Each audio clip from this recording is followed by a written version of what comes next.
प्यारे साथियों, आप सभी का स्वागत करता हूं एमआरएस स्टडी परिवार में। तो यहां पे मैं बात करने वाला हूं आपका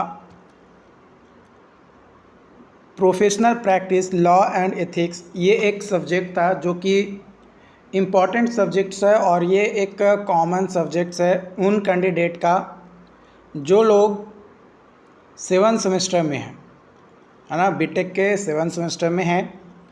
तो क्वेश्चंस यहाँ पे पूछा गया है, ये 2021 का पेपर का पार्ट 2 का सॉल्यूशंस होने वाला है ना। तो यहाँ पे क्वेश्चंस पूछा गया था कि मेथड ऑफ इंगेजिंग लेबर को इंगेज करने के जो मेथड्स हैं वो क्या हैं। तो यहाँ पे कई सारे मेथड्स होते हैं जिसके थ्रू एम्प्लॉयर जो होते हैं वो लेबर्स को इंगेज करते हैं। पहला है कंपनसेशन एंड बेनिफिट्स। अगर कोई लेबर काम कर रहा है तो उसके लिए क्या दिया जाता है, लेबर को कंपनसेशन दिया जाता है। क्या दिया जाता है? कंपनसेशन दिया जाता है। या फिर कुछ बेनिफिट्स दिए जाते हैं कि अगर आप 2 घंटे और एक्स्ट्रा काम करोगे तो हम आपको 1000 रुपया ज़्यादा देंगे या 5000 ज़्यादा देंगे। इस तरीके का आपका बेनिफिट्स दिए जाते हैं, है ना, बोनसेस दिए जाते हैं, प्रॉफिट शेयर किए जाते हैं। तो इसके बेसिस पे इस तरीके से जो ऑनर्स होते हैं वो या जो एम्प्लॉयर होते हैं वो एम्प्लॉय को क्या कर पाते हैं, अट्रैक्ट कर पाते हैं, इंगेज कर पाते हैं, उसे अपने कंपनीज़ में रिटेन करवा सकते हैं या करवा पाते हैं। अगर ऐसा ना करे तो कंपनी में कोई भी एम्प्लॉय जो है रिटेन नहीं कर पाएगा।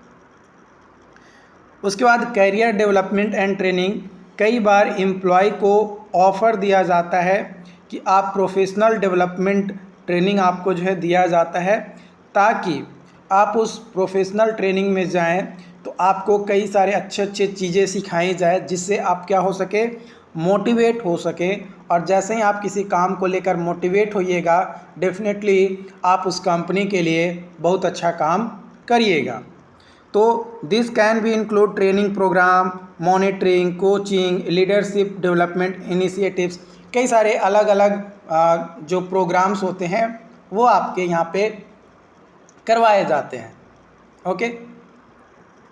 इसके अलावा एम्प्लॉय रिकॉग्नाइजेशंस एंड रिवार्ड्स। कई बार जो है कोई अच्छा काम करता है तो उसको बोनस के तौर पे रिवार्ड दिए जाते हैं। अगर कोई अच्छा काम किया तो उसको मोटिवेट करने के लिए उसको गिफ्ट दिए जाते हैं कि आप अच्छे काम किए हो, इसी तरीके से बने रहो। और भी लोग, जो लोग इस तरीके का काम करेगा उसको इस तरीके का और बेनिफिट्स दिए जाएंगे। तो इससे क्या होता है कि जब लोगों को रिवार्ड मिलता देखते हैं ना, ह्यूमन नेचर है यार कि हमारे साथ रहने वाला व्यक्ति हमसे ज़्यादा क्यों कमा रहा है, ये एक इरिटेशन होता है। चाहे वो आप कितना भी प्रोफेशनल क्यों ना हो जाए, प्रोफेशनल हो जाएंगे तो भी, ठीक है। ये चीज़ जो है आपको यहाँ पे ध्यान रखना है। Okay.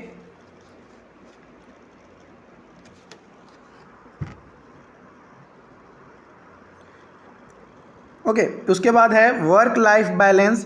Provide employ with flexible work arrangement such as telecommuting, flexible schedules can help to improve work life balance, reduce stress, increase job satisfaction. इस तरीके का जब चीज़ें प्रोवाइड की जाती है एम्प्लॉयर को, तो एम्प्लॉयर के द्वारा एम्प्लॉय को, तो डेफिनेटली एम्प्लॉय जो है किसी भी कंपनी में रिटेन कर पाता है। एम्प्लॉय इंगेजमेंट सर्वे। कई बार जो है रेगुलर बेसिस पे एक सर्वे किया जाता है कि कौन एम्प्लॉय कितना देर काम कर रहा है, किस तरीके से काम कर रहा है, क्या उसका करने का तरीका है, उस चीज़ को जो है यहाँ पे किए जाते हैं। ओके।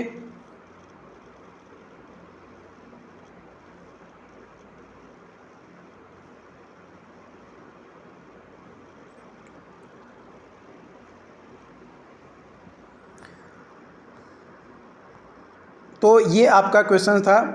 अगला जो इसमें है आपका कि एम्प्लॉय को इन्वॉल्वमेंट और एम्पावरमेंट दिया जाता है। Give employ a say to decision making processes and allowing them to take ownership of their work can help to improve their engagement and motivate। कई बार क्या होता है कि आपका काम जो भी किया जाता है ना, जो भी काम किए जाते हैं, राइट, तो उस काम का, है ना, उस काम का एम्प्लॉय को ही ऑनर बना दिया जाता है कि भाई आपको ये काम दिया गया है, आप ही इस काम के मालिक हो, आप ही इस काम के मालिक हो, आप जो करोगे वो सही होगा, एकदम फिट होगा, आप जैसा चाहो वैसा उस काम को कर सकते हो क्योंकि ये तुम्हारे हाथ में है, तुम ही को ये करना है। इस तरीके का जो है ऑनरशिप दे देते हैं, या बोल देते हैं कि इस काम को लेकर तुम्हें जो डिसीजन लेना है वो बाबू तुम डिसीजन ले सकते हो, तुम फ्री हो उस डिसीजन को लेने के लिए, ठीक है, उस डिसीजन को लेने के लिए तुम क्या हो, फ्री हो, तुम्हें जैसी मर्जी करे वैसे जो है इस काम को आप अपने तरीके से कर सकते हो ताकि लोगों को क्या हो सके, बेनिफिट हो सके, लोगों का क्या हो सके, बेनिफिट हो सके, ठीक है। तो इन चीज़ों को जब एम्प्लॉयर जो होते हैं या जो कंपनी ओनर्स होते हैं वो जब एम्प्लॉय के हाथ में छोड़ते हैं या देते हैं तो उससे एम्प्लॉय जो है मोटिवेट होता है, और जैसे ही एम्प्लॉय मोटिवेट होता है वो और बेटर तरीके से काम करना क्या कर देता है, स्टार्ट कर देता है। ओके, तो ये चीज़ जो है आपको ध्यान रखना है, और इसी तरीके से आपको जो है क्वेश्चंस भी बनाने हैं। जब इस तरीके से आप क्वेश्चंस बनाएंगे, देखो आपको पढ़ाने के लिए मैं और भी कई सारे डिटेल्स में बता सकता हूँ, लेकिन ये जो सब्जेक्ट्स है ना, इसमें कुछ चीज़ें आपको खुद का यानी एग्ज़ाम्पल के बेसिस पे आपको जो है समझाने होंगे, है ना। एग्ज़ाम्पल के बेसिस पे अगर आप बताएंगे तो लोगों को जो है इससे क्या होगा, बेनिफिट्स होगा। और मतलब लोगों को क्या बेनिफिट्स होगा, आपका बेनिफिट्स होगा जब आप अच्छे तरीके से अपने तरीके से रिप्रेजेंट कीजिएगा, तो जो भी, है ना, जो भी आपका कॉपी चेक करेगा वो कहेगा कि नहीं, ये जो भी स्टूडेंट्स है ये खुद से बनाया है, अपने तरीके से बनाया है। और नहीं तो सब तो सेम टू सेम बना ही रहे हैं ना, सब तो कॉमन चीज़ें बना ही रहे हैं। ओके, तो उसमें और आप में अंतर क्या रह जाएगा, फिर आप अपने आंसर्स को अलग तरीके से रिप्रेजेंट करोगे तभी तो आप में और उसमें एक डिफरेंसेस देखने को मिलेगा, है ना, आप में और उसमें एक डिफरेंसेस देखने को मिलेगा। और जब आपके में और उसमें कोई डिफरेंसेस ही नहीं नज़र आएगा तो कैसे होगा, वो पॉसिबल ही नहीं है। तो डिफरेंस नज़र आना चाहिए ना आप में और किसी और में।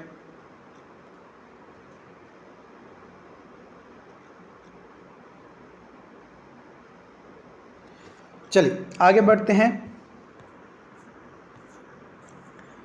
तो ओवरऑल अगर बात किया जाए इंगेजिंग लेबरर रिक्वायरमेंट की, तो combinations of strategy that are tailored to the needs and preferences of individual employees as well as culture and goal of organization. By implementing the comprehensive approach to employee engagement, employer can create more positive and productive workplace culture that benefit both employees and organization as whole. Obviously देखो, कोई भी decision आप मान लो कि ले रहे हो, है ना, जो भी डिसीज़न हो, अगर आप कोई डिसीज़न ले रहे हो और उस डिसीज़न में आपको या आपके जो भी एम्प्लॉय काम कर रहे हैं दोनों को बेनिफिट ही नहीं हो रहा है, तो आप वो डिसीज़न क्यों ले रहे हो। फिर वो डिसीज़न आप छोड़ दो, भूल जाओ उस डिसीज़न के बारे में कि वो कुछ था भी या कुछ होता भी है, राइट। तो अलग अलग ऑर्गेनाइजेशन के लेवल के ऊपर भी डिपेंड करता है। मान लो कि कोई ऑर्गेनाइजेशन छोटा है तो उसमें अलग इंगेजमेंट देखने को मिलेगा एम्प्लॉय का। अगर कोई ऑर्गेनाइजेशन बहुत बड़ा है तो उसमें अलग इंगेजमेंट देखने को मिलेगा। तो ये ऑर्गेनाइजेशंस के साइज़ के बेसिस पे या ऑर्गेनाइजेशन में किस तरीके का कल्चर है उसके बेसिस पे हमारा क्या होता है, डिपेंड करेगा कि हम लोग जो है कौन सा इंगेजमेंट प्रोग्राम लाया जाए। लेकिन कुछ कॉमन इंगेजमेंट प्रोग्राम्स मैंने ऊपर बताए जो कि लगभग हर ऑर्गेनाइजेशन में किए ही जाते हैं ताकि एम्प्लॉय को रिटेन करके रखा जा सके, रोक कर रखा जा सके। ओके, अगला क्वेश्चन है यहाँ पे, what is an industrial dispute. Industrial dispute क्या होता है वो बताना है भाई। तो देखो, इंडस्ट्रियल डिस्प्यूट जो है एक तरीके का झगड़ा ही है ना, एक तरीके का झगड़ा है, कन्फ्लिक्ट है, डिसएग्रीमेंट है, जो कि अराइज होता है कब, एक एम्प्लॉयज़ और एम्प्लॉयर के बीच में किसी ऑर्गेनाइजेशन के अंदर या किसी इंडस्ट्री के अंदर या किसी ऑर्गेनाइजेशन के अंदर। तो उस कंडीशन में आपका क्या कहलाता है, इंडस्ट्रियल डिस्प्यूट कहलाता है, उस चीज़ को कहते हैं। अब इंडस्ट्रियल डिस्प्यूट जो है कई सारी चीज़ों में हो सकती है, आपका सैलरी को लेकर, वर्किंग कंडीशन को लेकर, कुछ बेनिफिट्स, जैसे कोई बहुत अच्छा काम किया फिर भी उसको बेनिफिट नहीं दिए जा रहे हैं उसको लेकर, या कोई कंडीशन बनाए गए या कोई रूल्स बनाए गए ऑनर के द्वारा या एम्प्लॉयर के द्वारा, उसको लेकर डिसएग्रीमेंट, कन्फ्लिक्ट पैदा होगा। तो जो इंडस्ट्रियल डिस्प्यूट्स हैं वो इंडस्ट्री और सेक्टर्स, किसी इंडस्ट्री या सेक्टर्स में हो सकता है, किसी चाहे ऑर्गेनाइजेशन का साइज़ छोटा हो चाहे ऑर्गेनाइजेशन का साइज़ बड़ा हो, हर में ये प्रॉब्लम आपको देखने को मिलेगा ही मिलेगा।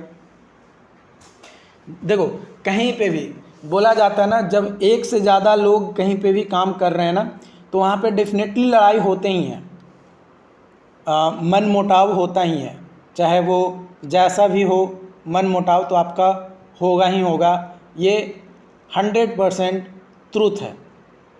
चाहे आप कितना भी अच्छा कर लो, आपके आसपास के लोग हर बातों को समझने वाले नहीं होते हैं।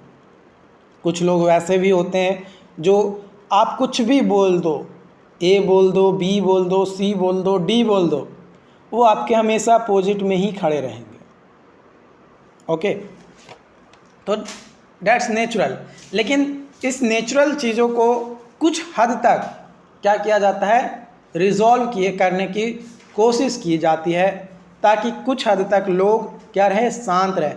कुछ लोगों के मन में एकदम उत्पीड़न होते रहता है कि अब इसको कुछ तो करना है, ये मेरा जवाब नहीं दे रहा है या मेरे सवालों का आंसर नहीं दे रहा, तो कुछ तो करना पड़ेगा इस चीज़ को। तो ये जो है आपका इस तरीके की चीज़ें होती हैं। तो जस्ट इग्नोर, कुछ चीज़ें होती हैं जो इग्नोर करने वाली होती है। तो कंपनी में कुछ चीज़ें इग्नोर भी की जाती हैं, लेकिन इसका मतलब ये नहीं कि हम भी कंपनी में जाएं तो हम भी इग्नोर करने वाले आदमी बन जाएं। नहीं, अगर हमारा हक है, हमें वो चीज़ें चाहिए, तो भाई अपनी आवाज़ तो उठाना पड़ेगा, चाहे कहीं पे भी हो।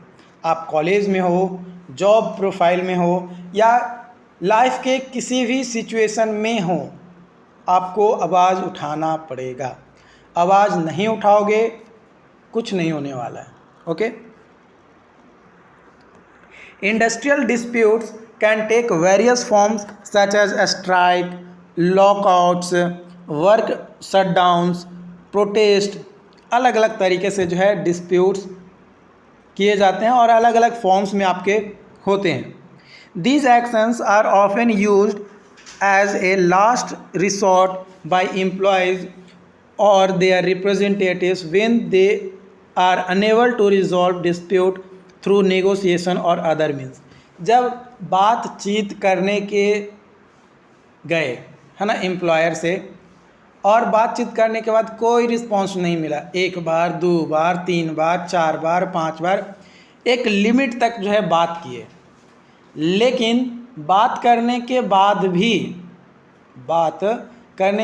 भी कोई उस पर एक्शन नहीं लिया गया, कोई उस पर रिस्पॉन्स नहीं आया, तो उसके बाद जो एम्प्लॉयज़ होते हैं या एम्प्लॉयज़ के जो रिप्रेजेंटेटिव है वो बोलते हैं कि भाई काम करना या तो बंद कर दो, या तो चलो स्ट्राइक करते हैं, है ना, या फिर प्रोटेस्ट करते हैं। इस तरीके का डिसीजन जो है लिया जाता है।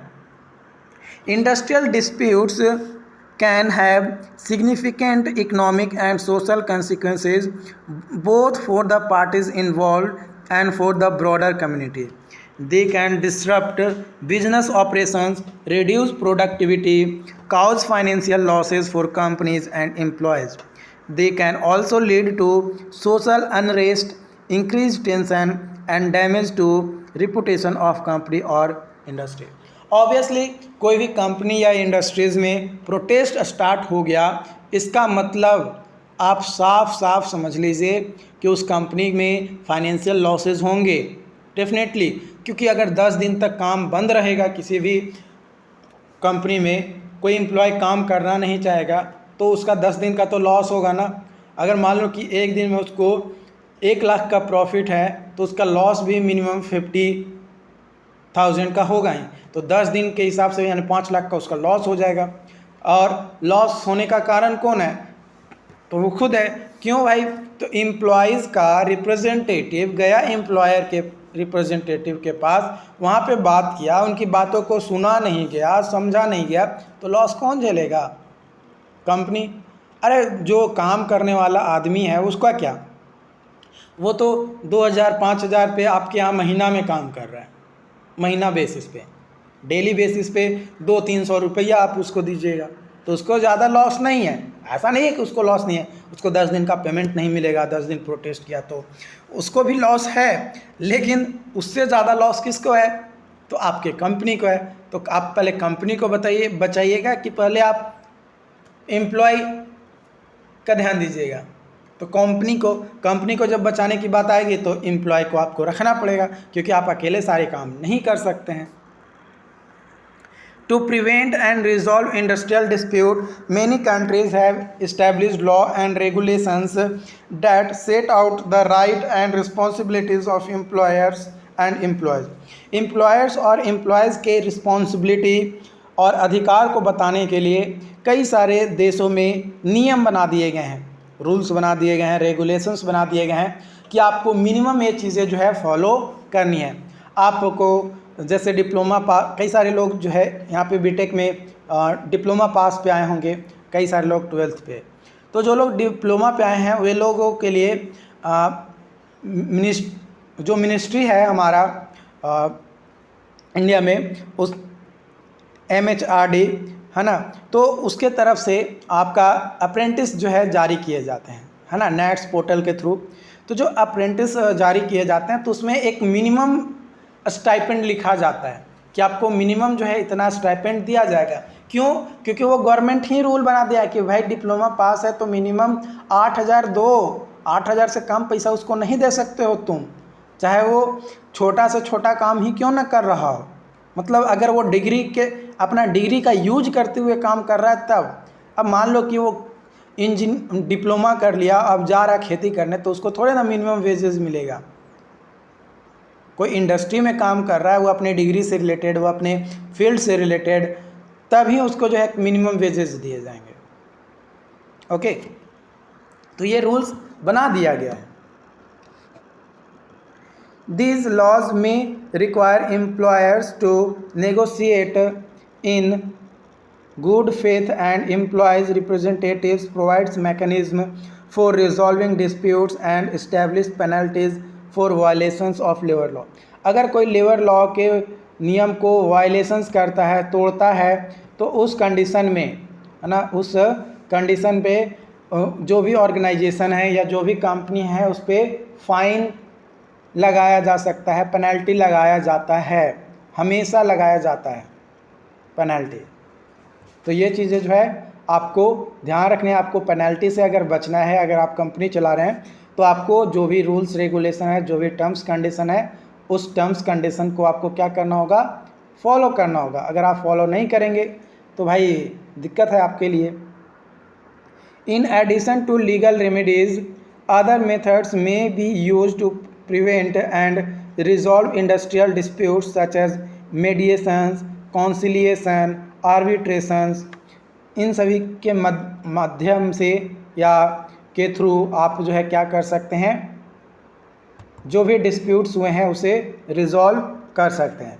These methods involves a neutral third party who helps the parties to reach mutual acceptance agreement और सेटलमेंट, है ना। म्यूचुअली एक सेटलमेंट जो है आपका प्रोवाइड करता है, जो भी यहाँ पे आपका मेथड्स हैं जैसे मेडिएशंस, कॉन्सिलिएशन या आर्बिट्रेशन। इसमें ओवरऑल इंडस्ट्रियल डिस्प्यूट की बात किया जाए तो ये कॉमन है और कॉम्प्लेक्स इश्यूज़ है, हर जगह ये होते रहता है। तो इफ़ेक्टिव प्रिवेंशन ज़रूरी है। रिजॉल्व अगर टाइम पे हो जाता है कोलैबोरेट करके एक म्यूचुअल अंडरस्टैंडिंग के साथ, तो वो काम अच्छा हो जाता है और उससे जो है बेनिफिट जो है देखने को मिलता है दोनों को, जो एम्प्लॉय होते हैं उनको और जो एम्प्लॉयर होते हैं उनको, दोनों को जो है यहाँ पे एक म्यूचुअल अंडरस्टैंडिंग के साथ अगर काम किया जाता है तो बेनिफिट जो है दोनों को मिलता है। अगर देखो म्यूचुअल अंडरस्टैंडिंग के साथ आप काम नहीं करोगे तो क्या दिक्कत है, कंपनी को तो ऐसे भी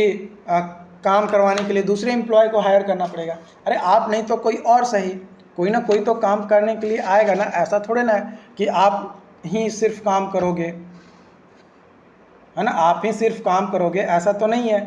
और भी कई सारे लोग हैं काम करने वाले, तो वो आएंगे। तो कई बार जो है म्यूचुअल अंडरस्टैंडिंग से समझा जाता है, बातें की जाती है। ओके, तो ये चीज़ें आई होप कि समझ में आई हो। अगर फिर भी कोई डाउट्स आता है तो आप हमें ज़रूर बताएं। थैंक यू, आज के लिए इतना ही।